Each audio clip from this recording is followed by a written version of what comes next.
Law school is not college all over again.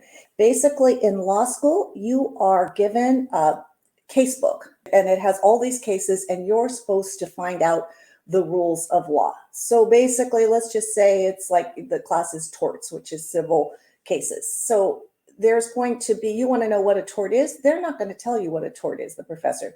You have to learn what it is through reading through these cases and deciphering the law. It's also very analytical. So this is kind of interesting. This is the way that you're going to start to learn how to be a lawyer. Imagine that there's a law that says that there are no vehicles allowed in the park.